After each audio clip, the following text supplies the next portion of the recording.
Welcome to Radiant Intuitive Woman, and my name is Sherry Bowman, and I'm really excited to introduce you to our special guest today. She's a beautiful lady, very gifted lady who resides in San Diego, and her name is Amirah Hall. Welcome, Amirah. Oh, thank you. It's such an honor to be with you, Sherry. It's a true blessing and a gift. Thank you.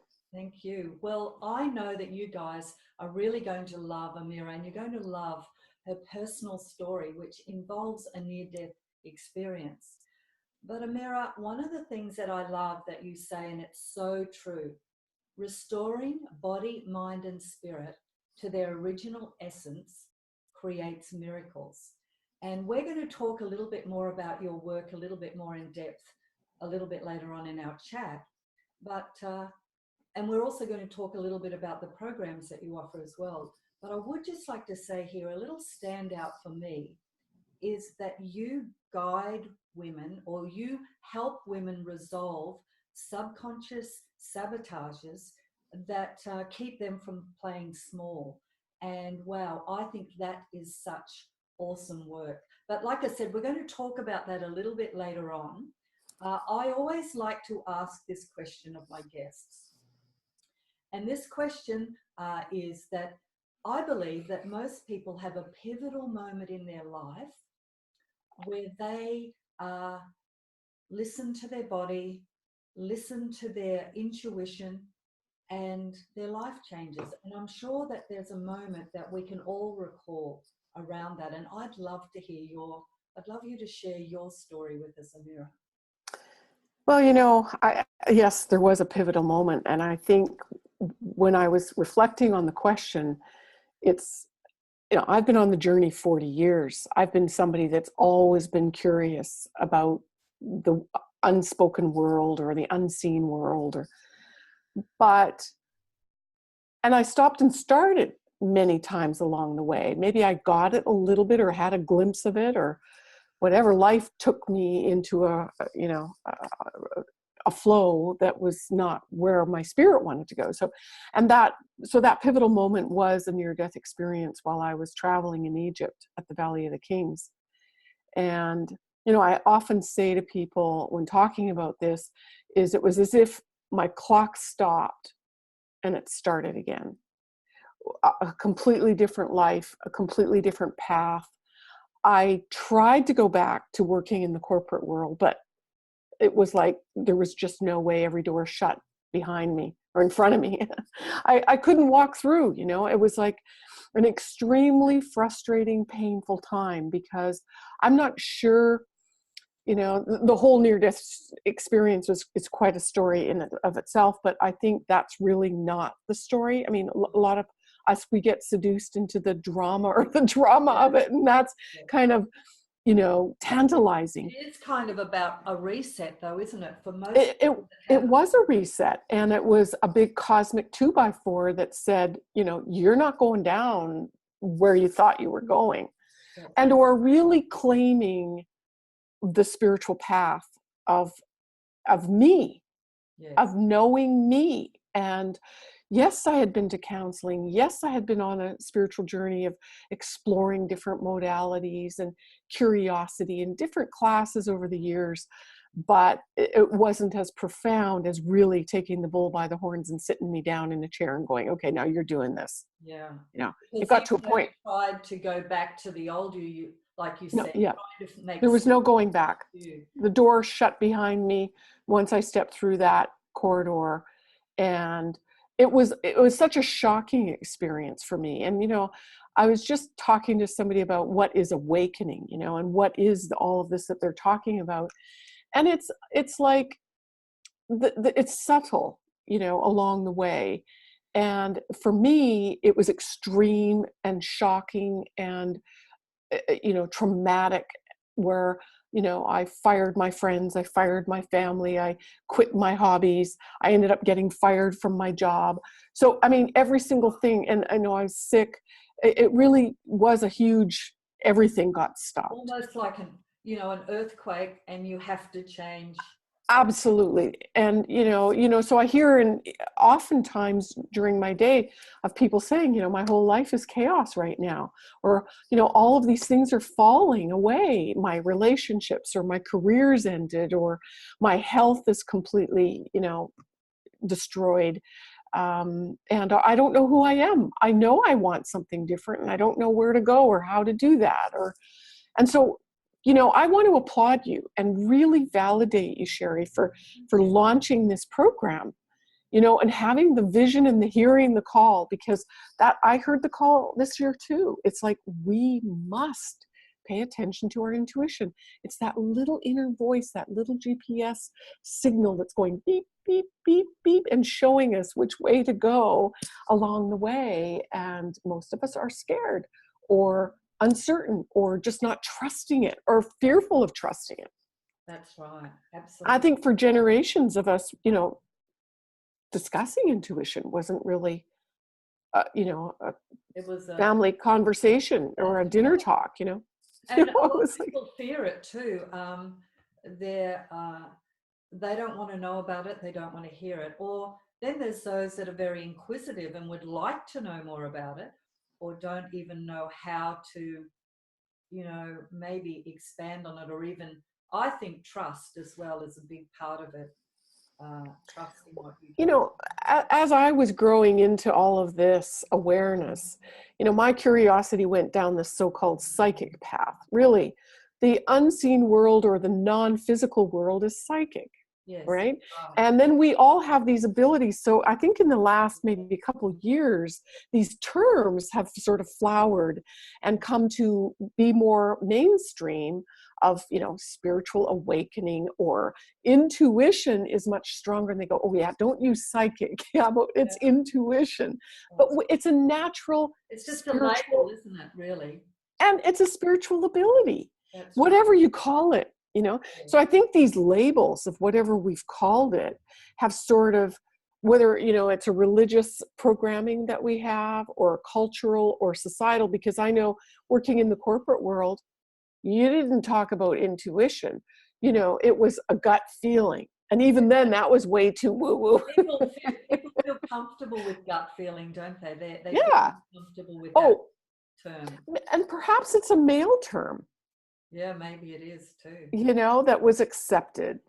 It's just a gut feeling, Yeah.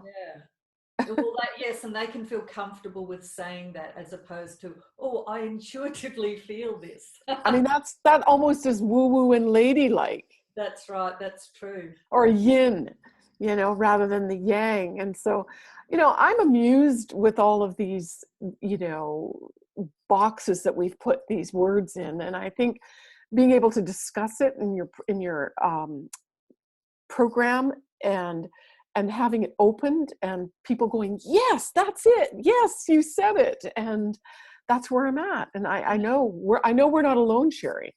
I really don't. Because, I read recently that the Dalai Lama said a few years ago that, what was it? The world will be saved by Western women. Oh, I didn't hear Western women. I knew women. Yeah. Well, that's what I read recently. So whether that's, third or fourth or fifth hand, I don't know. But perhaps it is just women. And I think that's where the calling is, because to me, women operate from a much more intuitive space, even if they don't realize it. And if they step into that more and more and do their life from that space, wow. And that's why I loved what you said about creating miracles and not having to live their life small. All those things are what, in a lot of cases, women do, whether, we can talk about epigenetics, but over the generations, women have put themselves last. And, it's not even 100 years ago that women weren't allowed to vote. And so you can imagine the DNA, the emotions that have flowed on over the generations about not being significant. So when I read that about, playing small, I just loved that's the work that you do. And I think what you said was very profound about putting ourselves last. Yeah. None of us were trained to be first, and that's considered narcissistic. and selfish. Whether it's religious programming, I think it's just cultural, and all the cultures. Yes. I know I had the experience of living overseas for 5 years, and the women there were incredibly subservient, really. And, I think listening to that inner voice and what it's calling you to do is a natural spiritual ability that we radiate, and we've shut it down. Absolutely. I know in my own journey, my family would say, "Oh, that's not true." If you heard you're in your head some little voice that was telling you something, "Oh, no, that's not true.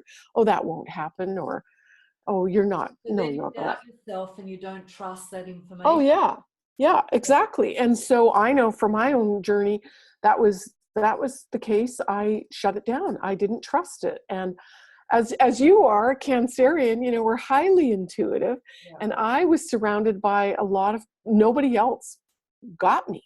Yeah. And I think that's also quite common. Absolutely. Especially for those of us who are on the path ahead of the pack, is that we weren't raised with support. No. We had to sort of scramble and claw ourselves. It wasn't known. It was unusual. No. But tell me a little bit about how you guide, inspire, and teach other women to, step into that part of themselves that's already latent there. How do you help them develop that and trust that? Honestly, I was inspired only, I don't even know if you could say inspired. I was forced. It was like spirit put me on this path of really healing myself. Yeah. And I really had no intention. I had no vision and, wisdom to do this type of work. In fact, I was just trying to get better after my near-death experience. And what happened in me healing myself, starting to release foreign energies, that's what I called it. Yeah. That's what I learned, is how to manage energy. And in my near-death experience, I was actually given the picture and the experience. It was almost like stepping into a hologram of learning and knowing. And this was back in 1998, before we really had internet. And I learned, I felt it, I firsthand experience that I am energy. That was before the word quantum was even, used. Yeah, it wasn't created. Well, maybe some physicists had the word, but I certainly didn't. And no circles I traveled in. So I started learning that I'm energy. Yeah. And I can move energy. Once I learn how to manage my own energy, I can actually move energy to create and change circumstances. Wow. So I started seeing energy around other people. And then when I would tell them things about themselves, they're like, "How did you know that? How could you tell that?" Well, it's written. And I sort of see it like an archive of information that's in the energy field that surrounds your body, your aura. And every thought, every experience that we've had is stored there. So the most liberating thing for me was, well, if I can see it and move it, then I can teach other people, because I did it for myself, and you have to do it for yourself. That's right. I mean, I can help you along the way. And, when you get in a spot, even me, I need, someone to help me along the way when I hit a bump. Sometimes there's energies that, like if you've got some, knotted hair at the back of your head, you can't see it. Somebody else can see it for you, or cut your hair. You can't do it, really. Right. So it was kind of like that. To teach women to be able to do that, because it's latent there. They can do it. It's so part of who we are. Yeah. I mean, it's like learning your ABCs. We can all write and we can speak. And we can put sentences together, and we can learn new languages, and we can be artistic, and we can learn music. They're all languages. And I think languages of the soul. So how do we've not been taught. That's it. It's really that simple. We've not been taught, one, what we are, the truth of who we are, which is energy. And then two, when you can see it and you can manage it, you can heal yourself, heal your situations, heal your life, change your life. I mean, radically. And working radically. yourself back into who you really are. Yeah. And that's what the goal, I think, and that all the buzz is now living authentically, Yeah. you know, and awakened Yeah. and inspired and passionate. I mean, we all say we want that, but, you know, it's not until you get to the dark night of the soul, you even wonder why you're here. Yeah. And I really believe that's why we're here. We're And here to learn about ourselves. That's it. And to manage it, to really direct it. That's it. And imagine, you know, I just think imagine doing life from that space.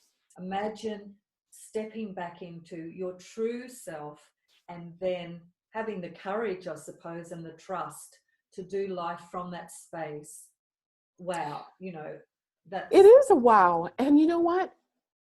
There's ebbs and flows. yeah, That's the reality of being a that's life, human. isn't it? Yeah, we're human. And we're supposed to have this emotion thing, you Absolutely. know?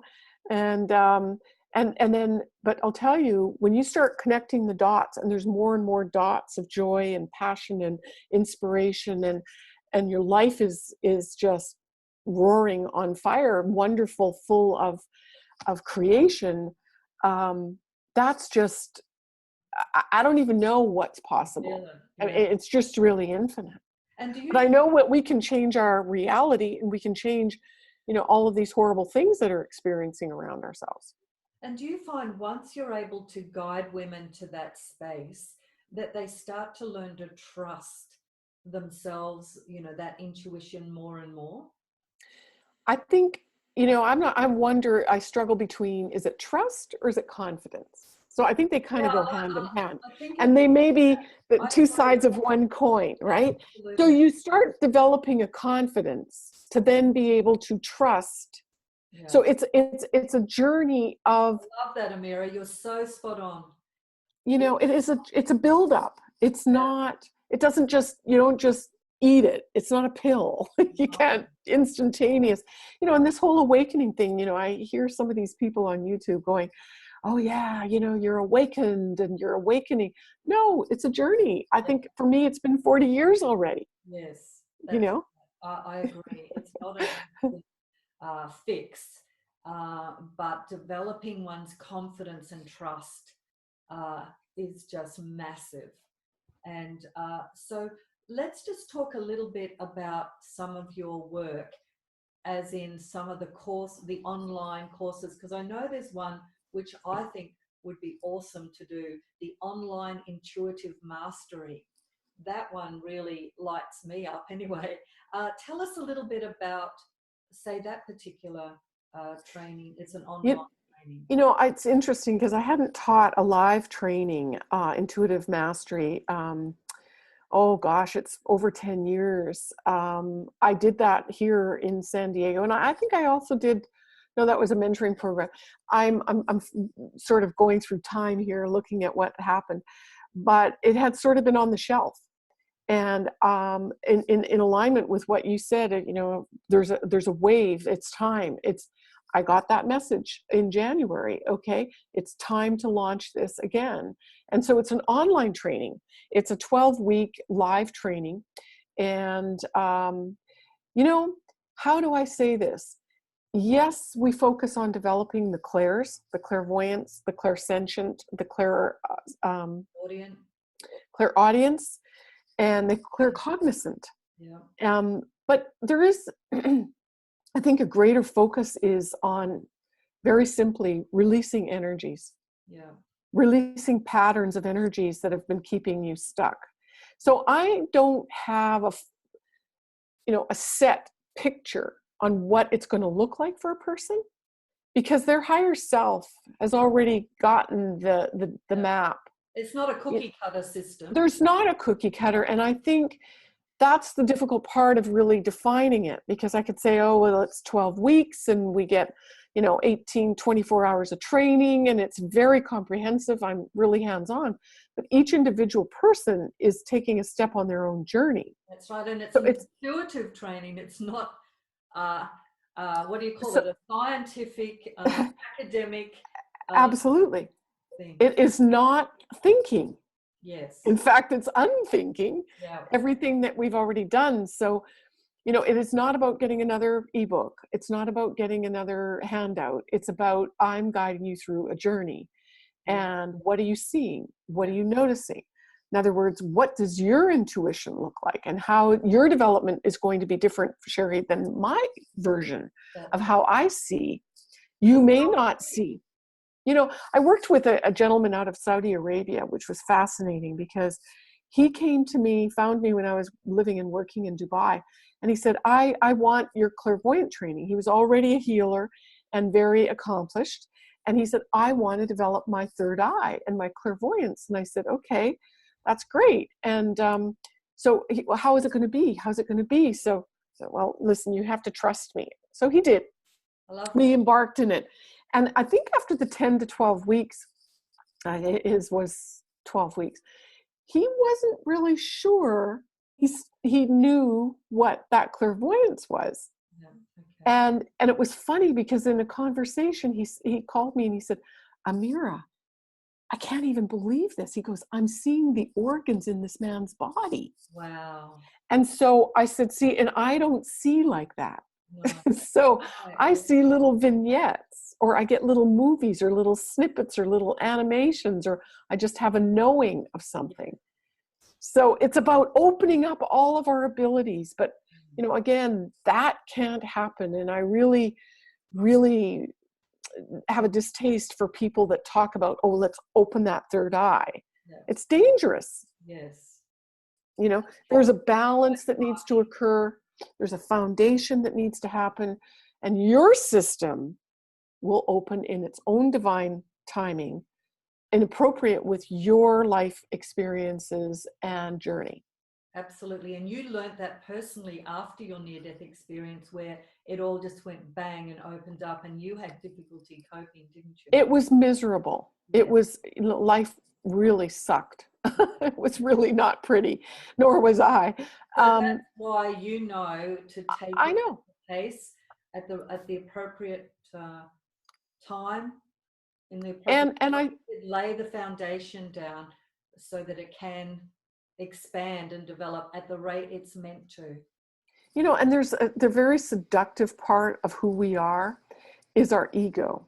Yeah. And our ego might have wanted it yesterday. That's right. And because our girlfriend or someone else said this is the thing to do, or maybe even another minister or mentor or healer said, or maybe you wanted to shut it down and say, no, there's no way I'm going down that road. I think it's, you know, there's a fine line of being able to, and having a guide to show you where your ego is interfering in where you need to go.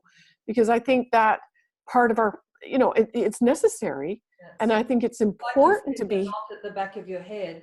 You don't see it always. You don't realize that that's there. But Amirah, we're starting to run out of time, and I know you and I could talk forever. And yeah, we could. Knowledge and wisdom. I would love to talk to you forever. But let me just guide our viewers to, you've got a free gift that you're going to be offering, which is 6 steps to manifest anything that you want. That's an ebook. So there will be a link on this page for you to click onto, and you can access that free gift. And then, yeah, that's very generous of you, Amirah. And I'm looking forward to getting hold of that ebook as well. So I'd really thank you for your time today. I'm sure everyone, like I said, will love listening to your stories, and how you work is awesome. Is there anything that you'd just like to add before we finish today? I would just like to say that I think we're here to make miracles. Yeah. And how I define that is making things happen that you never thought would happen, or unexpected. And I really love living in a world of surprises and joy, and knowing that I created it. Yeah. Wonderful. Thank you so much. I've so appreciated and enjoyed every moment of our chat today. Thank you. Bye.